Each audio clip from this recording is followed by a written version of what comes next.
बिस्मिल्लाहिर्रहमानिर्रहीम। आप देख रहे हैं मुआशरा, मैं हूं जवाद शमसी।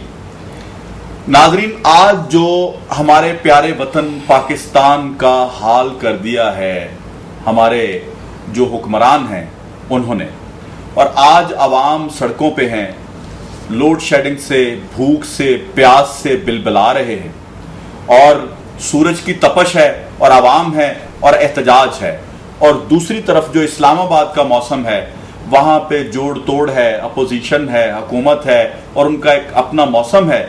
और फिर जो जिम्मेदार हैं इन तमाम मामलात के, उन्हीं को, यानी जिनको राजा रेंटल कहा जाता था, उन्हीं को प्राइम मिनिस्टर भी इलेक्ट करवा दिया गया है और रिकॉर्ड वोट लिए उन्होंने 211।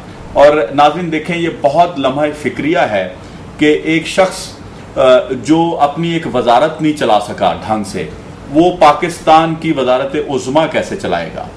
आज जो पाकिस्तान की अपोजिशन है वो तितर बितर क्यों है, उसका फायदा कौन उठा रहा है, यकीनन आज इस पे बात होगी।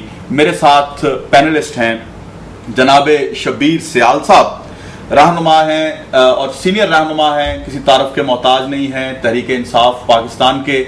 जी, वेलकम टू माई शो। उनके साथ तशरीफ रखती हैं नरगस ऐवान साहिबा, और ये मेंबर सूबाई असम्बली हैं, पाकिस्तान पीपल्स पार्टी से ताल्लुक है, वेलकम जी। और साथ तशरीफ रखते हैं जनाबे मियां मोहम्मद सलीम साहब, रहनुमा हैं PMLN के, वेलकम टू माई शो। मैं आपने इब्तिदाई में सुना राजा साहब, शबीर साहब आ गए हैं हमारे, और राजा साहब अपनी पूरी बारात लेके आए हैं, यानी साथ अपने मिनिस्टर्स और ये वो सारा सिलसिला। आप क्या समझते हैं कि राजा साहब का ही इंतखाब क्यों किया गया? पीपल्स पार्टी में और बहुत से लोग थे। बिस्मिल्लाहिर्रहमानिर्रहीम। जवाद शमसी साहब, सबसे पहले मैं आज, क्योंकि आपके प्रोग्राम में आपके रॉयल्टी के ऊपर पाबंदी लगने के बाद पहली दफ़ा आया हूँ, और कैमरा ने जो ये कदगन लगा के सच की आवाज़ को दबाने की कोशिश की थी, मैं आपके शो में उसकी शदीद मजम्मत करता हूँ। और जिस जवां मर्दी से स्पेशली आपके रॉयल TV के लोगों ने उसका मुकाबला किया है, मैं उसे खराज तहसीन पेश करता हूँ।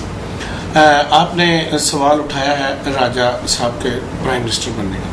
मैं आपको बताऊँ, मुझे बड़ी, यानी जैसे मेरा ख्याल है पूरे पाकिस्तान के चंद वो लोग छोड़ के जिन्होंने कल वोट कास्ट किया, उसके अलावा मेरा नहीं ख्याल कि पाकिस्तान का कोई शहरी कल इत्मीनान या कोई सुकून महसूस करता हो। कभी इस तरह नहीं हुआ है जो हमारे इस गवर्नमेंट में हुआ है। आपने इसी बात में एक बात की, अपोजिशन। मैं इस बात की पहले वजाहत कर दूं, पाकिस्तान की मौजूदा असम्बली में कोई अपोजिशन नहीं है।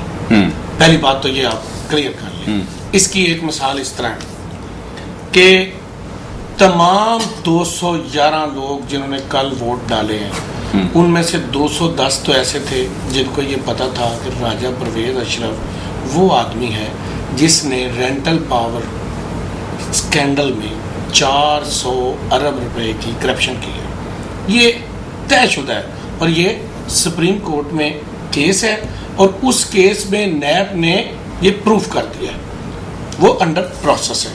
अच्छा, ये 210 लोगों की तो मुझे बिल्कुल समझ आई है कि वो उन्होंने शायद ज़मीर भी बेच दिया या अपनी इक़्तिदार या जो भी था। और एक वोट इसमें एक ऐसे इंसान का था जिसने केस किया था। 11वां वोट, 211 नंबर का जो वोट लगा लें, वो है फैसल सालेह। बिल्कुल बिल्कुल। मैं हैरान हूँ कि लोगों के ज़मीर कहाँ चले गए हैं। यानी आप उस वक्त झूठ बोल रहे थे जब आपने केस किया, या कल आपने अपना ज़मीर देखा है? आपने देखा है कि आप इस मुल्क की कौम, अपने हल्के में आप कैसे जाएंगे? रही बात राजा परवेज अशरफ की, अब बात के वो कैसे, मैं आपको बताऊं, पीपल्स पार्टी ने ये 4 साल इस मुल्क में सियासी टेक यूज़ करके, इस्तेमाल करके तो हुकूमत की है। उन्होंने कोई मैंडेट या सियासी इस्तकामत के साथ सियासत नहीं की है, जिसकी इब्तिदा उन्होंने मरी डिक्लेरेशन से की थी, जिसके बाद उन्होंने कहा कि ये मैंने कोई हदीस तो नहीं कह दी थी। उस वक़्त एक कोलेशन उन्होंने नून लीग के साथ की, वजारतें थी, लोगों को ये कहा कि क्यों अब डिक्टेटर गया है तो मैंडेट के तहत हमें सबको अपने अंदर बंदरबाट कर लेनी चाहिए। उसके बाद मरकज से नून लीग अलहदा हुई, सूबे में उनकी कोलिशन है। आपने अपोजिशन का लफ्ज़ इस्तेमाल किया, मैं आपको क्लियर करना चाहता हूँ कि कोई अपोजिशन नहीं है। जितने लोग इलेक्ट हुए हैं कौमी असम्बली में, सब के सब हुक्मरान हैं। आप मुझे बताएं ना अली, इस वक्त तो ये सिचुएशन है, कोई सूबे में हुक्मरान है, कोई नेशनल असेंबली। मैं क्लियर करना चाहता हूँ, सब के सब हुक्मरान है। मैं हैरान हूँ एक पार्टी जो MKM, आप देखें वो जलसों में इनके खिलाफ बोलते हैं, मीटिंगों में इनके खिलाफ बोलते हैं, वो अपनी प्रेस कॉन्फ्रेंस 4-4 घंटे के करते हैं, वो इनके खिलाफ बोल रहे होते हैं। और कल सबसे ज़्यादा जो जिनको जल्दी थी वजारतों की वो कौन थे? और मौलाना फजल रहमान साहब को आप देख लें, उन्होंने अजीब स्टांस लिया है। मैं हैरान हूँ कि कातिल लीग जो बनी हुई थी वो भी कल सैर फरिश्त थी वोट देने में, मुझे हैरानगी है। और राजा साहब की वजारत उज़्मा को सब एंजॉय कर रहे हैं। अच्छा, अब मैं हैरान हूँ, ये सब लोग अपने मफादात के लिए इकट्ठे हुए हैं। मसलन इसी तरह ANP है। अच्छा, नून लीग ने कल एक स्टांस लिया है कि हम लोगों को मुंह दिखाने के काबिल हो, हम अपना एक कैंडिडेट दे दें। अच्छा, इससे लोग बिल्कुल बावर है, बिल्कुल क्लियर है। यानी अगर इन्होंने उन्हें यानी बनने से रोका नहीं है, ये बने नहीं है, तो उन्हें बनने से रोका भी नहीं है। अच्छा, लेकिन अपोजिशन तो नून लीग ही नजर आई है। मैं नरगिस सेवान साहब की तरफ जाऊंगा। ये आपका स्टांस जरूर है, मैं ये समझता हूँ 61% आबादी पे जिनकी हुकूमत हो और वो हुकूमत भी छोड़ना ना चाहते हो, सो कॉल्ड एहतजाज भी करते हो, और आगे इस पे बात करते हैं। राजा साहब, मैंने सवाल उठाया था कि राजा साहब ही क्यों, पूरी पार्टी में क्या कोई ऐसा बेदाग चेहरा नहीं था? क्या अगर बेदाग चेहरा था तो वो जरदारी साहब के लिए सूदमंद नहीं था? कोई इस तरह की बात है? जी, राजा साहब क्यों नहीं, मेरा कहना यह है कि राजा साहब क्यों नहीं, क्या राजा साहब क्वालिफाइड नहीं करते? क्या वो मेंबर प्रोविंशियल नेशनल असेंबली नहीं है कि जो क्वालिफिकेशन एक वजीर आज़म की होनी चाहिए? राजा साहब कहाँ लैग करते हैं? मुझे बहुत अफसोस से कहना पड़ता है कि इन जैसे पढ़े लिखे लोग एक माइंडसेट के पीछे भागते हैं। पाकिस्तान में कुछ अजीब रवाज पड़ गया है कि हम लीडर उस बंदे को मानते हैं या प्राइम मिनिस्टर उसको देखना चाहते हैं जिसके नाम के साथ मखदूम, अमीर खान, ये वो सारा लगा हो। राजा परवेज़ एक चूँकि आम आदमी है और एक आम आदमी आम फैमिली से ताल्लुक़ रखता है, इसलिए सब कहते हैं जी राजा परवेज़ अशरफ, राजा परवेज़ अशरफ। क्या राजा परवेज़ अशरफ ने वो, लेकिन उनके नाम के साथ 400 अरब रुपए की करप्शन का लेवल भी है। 400 अरब की जो करप्शन है वो भी आप सुन लें कि बहुत इल्ज़ाम लगाया जाता है कि जी राजा साहब ने ये रेंटल पार्क का ये किया वो किया। ये मुकम्मल होने दें, अभी चूँकि कोर्ट में केस है, इसलिए मैं इस पर रायज़नी नहीं करना चाहती। और सारी दुनिया को ये मालूम होना चाहिए कि सुप्रीम कोर्ट के कहने पे वो मुआहदे जो हैं वो मनसूख किए गए, और जिसकी वजह से इतनी शॉर्टेज हुई। कुछ तो मुशर्रफ दौर की शॉर्टेज थी, कुछ से पहले जो तैयारी नहीं की गई थी। लेकिन एक अजीब बात है कि पाकिस्तान पीपल्स पार्टी जो भी अच्छा काम भी करे, यही बिजली का जो बहरान है दूर करने के लिए मोहतरमा ने जब ये मनसूबे दरामद किए तो उन्होंने कहा जी ये बड़े महंगे हैं, ये करप्शन हो गया।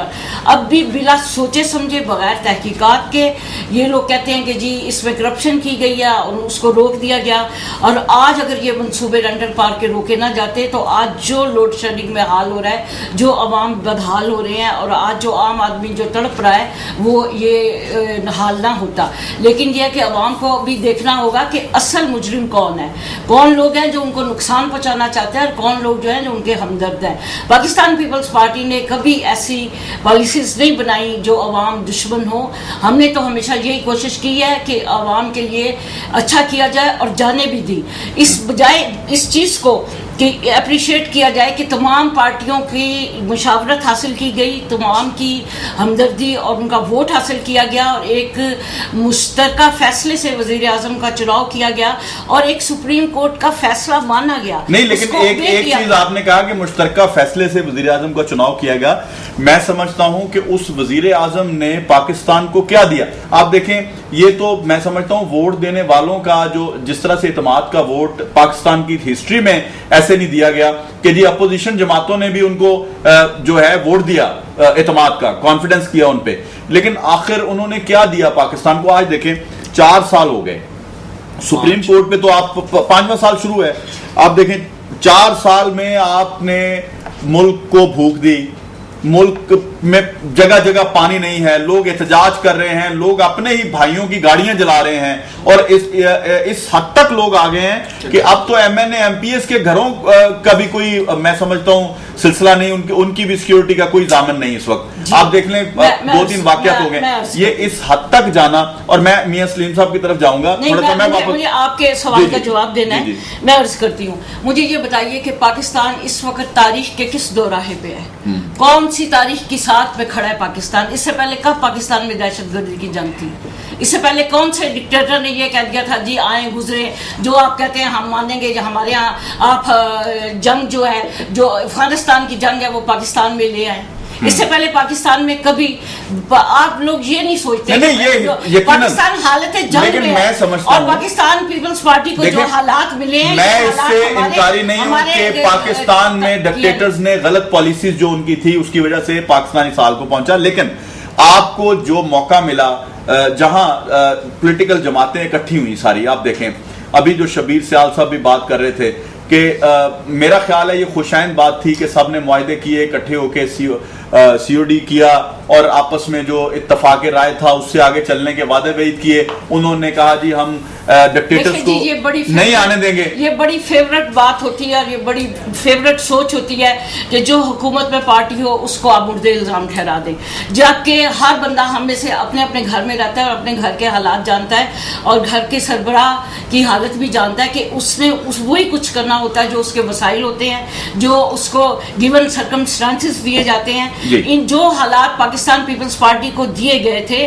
कि एक डिक्टेटर के गलत फैसले थे और वहां पे पाकिस्तान में जंग मुसल्लत कर दी गई थी, हमारे पे इतने ज्यादा बोझ थे, इतने कर्जे थे, उनसे नबर्द आजमा होने की कोशिश कर रहे हैं। हमारी अमलाक को इतना नुकसान पहुंचा, जंग की वजह से हमारा इतना नुकसान हुआ। जी बिल्कुल ठीक है। उसकी वजह से मियां साहब आपने क्यों कुछ नहीं किया? आप भी 65% की बात करते हैं, आप हुकूमत में हैं और इस वक्त आपकी क्या कारकर्दगी है? और मैं समझता हूं कि इस वक्त राजा साहब जो प्राइम मिनिस्टर हैं उसमें आपकी भी जिम्मेदारी है, शबीर सियाल साहब ने कहा। बिस्मिल्लाहिर्रहमानिर्रहीम। शबीर सियाल साहब भाई हैं मेरे, नरगा साहबा भी बहन है, लेकिन जो गलत बात है ना वो गलत है।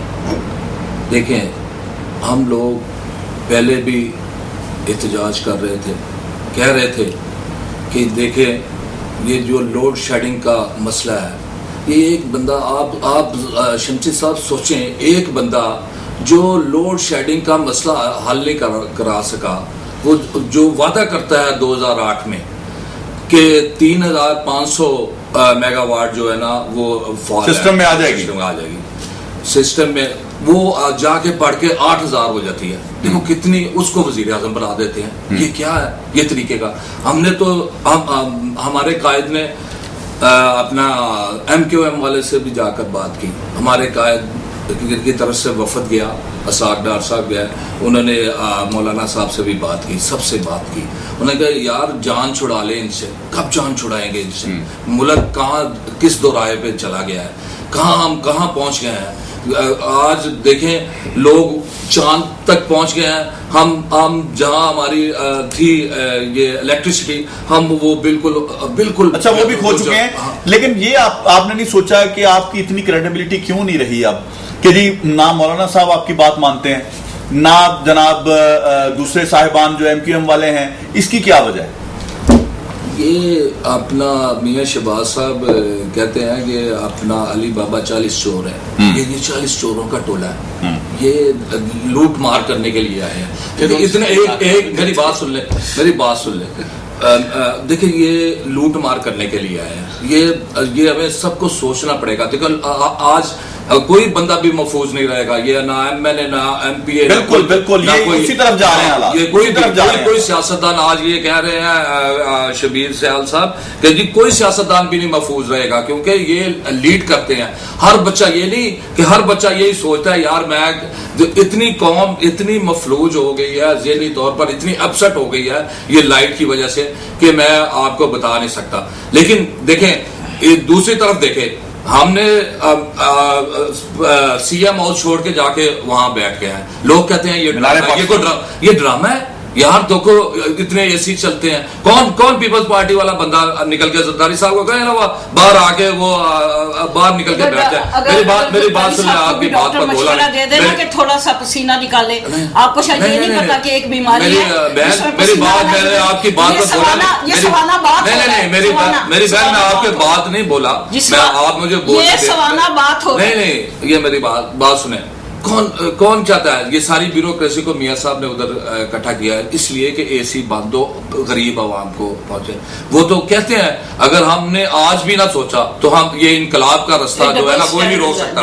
और ये कोई डबल स्टैंडर्ड नहीं यार। जो बंदा काम करना चाहता है उसको आप डबल स्टैंडर्ड कहते हैं। जो बंदा जाके आपने सलामजदगान में देखा था, क्या किया था इन लोगों ने, क्या किया था? हम लोग थे, हम ईद वाले दिन भी अपने बच्चों को छोड़कर हम राजनपुर में थे। हम ईद वाले दिन भी हमारे सारे, मैं एक छोटा सा वर्कर हूं मुस्लिम लीग का, मैं आपको शमशी साहब अमान से कहता हूं कि मैं वहां दोस्तों के साथ ट्रक लेकर ईद पर, मेरी ड्यूटी थी कि मैं राजनपुर में हूं और मैंने ईद नमाज वहां राजनपुर में पढ़ी है। देखिए ये होता है कायदा। वो बाकी थे पीपल्स पार्टी वाले क्या कर रहे हैं, हर जगह से लूट रहे हैं, लूटो और फुटो, इन्हों का एक ही मुहावरा, लूटो और फुटो। देखो बात ये है कि ये इन लोगों को वो हशर होगा, मैं अल्लाह ताला माफ करे, ये वो हशर होगा, ये नहीं इन लोगों का, सारे कायदीन का, ये अगर ये सर जोड़ डिलीवर नहीं करेंगे तो, अगर डिलीवर नहीं करेंगे, ये आज मेरी बात सुन ले, ये कौम माफ नहीं करेगी, ये कौम माफ नहीं करेगी। ये जो रियाज फतेहाना पर हमला हुआ है, ये देखो ये वो इनकलाब का एक थोड़ा सा इशारा है। बिल्कुल मैं ये कहूंगा। शब्बीर साहब देखें उन्होंने जो और हमारे मैं शब्बीर साहब की बात पर रखा हूं और हम बिल्कुल इनके साथ नहीं है, हम बिल्कुल ऑपोजिशन कर रहे हैं। कुछ जो कहते हैं हम गवर्नमेंट के मजे लूट रहे हैं, क्या गवर्नमेंट में क्योंकि मजे लूटते हैं, कैंप में बैठे हैं, गर्मी है इतनी, ये वो लोगों के मसाइल हल कर रहे हैं। कहां पर हमने कितनी डेवलपमेंट हुई है, देखो लाहौर में ही देख लें, हर जगह पे देखिए ये आपका ब्रिज बन रहा है, अब शुरू हुई है ये ट्रांजिट जो की है। ये देखिए ये लोगों के मसाइल इंशाल्लाह ताला अगर मियां शहबाज साहब नहीं हल कर सके तो मैं समझता हूं कि अगर हल नहीं करेंगे तो फिर अवाम का गैज़ो गजब जो है उसका शिकार होने के लिए तैयार हो जाए।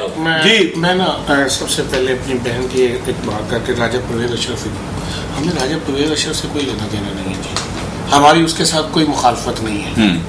मैं अपनी बहन को याद दिला दूं, अगर हम जमहूरियत की बात करें तो जमहूरियत क्या है मतलब, नसीमा राव एक प्राइम मिनिस्टर था इंडिया का, ठीक है जी, बिल्कुल मैं ये बात बिल्कुल आपको क्लियर बताऊं, उसके बेटे पर तबूत केस में 8 लाख रुपए की करप्शन का इल्जाम। अच्छा शब्बीर साहब एक छोटा सा ब्रेक है, यहीं से स्टार्ट लेंगे। नाजरीन छोटा सा ब्रेक है, अभी वापस आते हैं, हमारे साथ रहिएगा।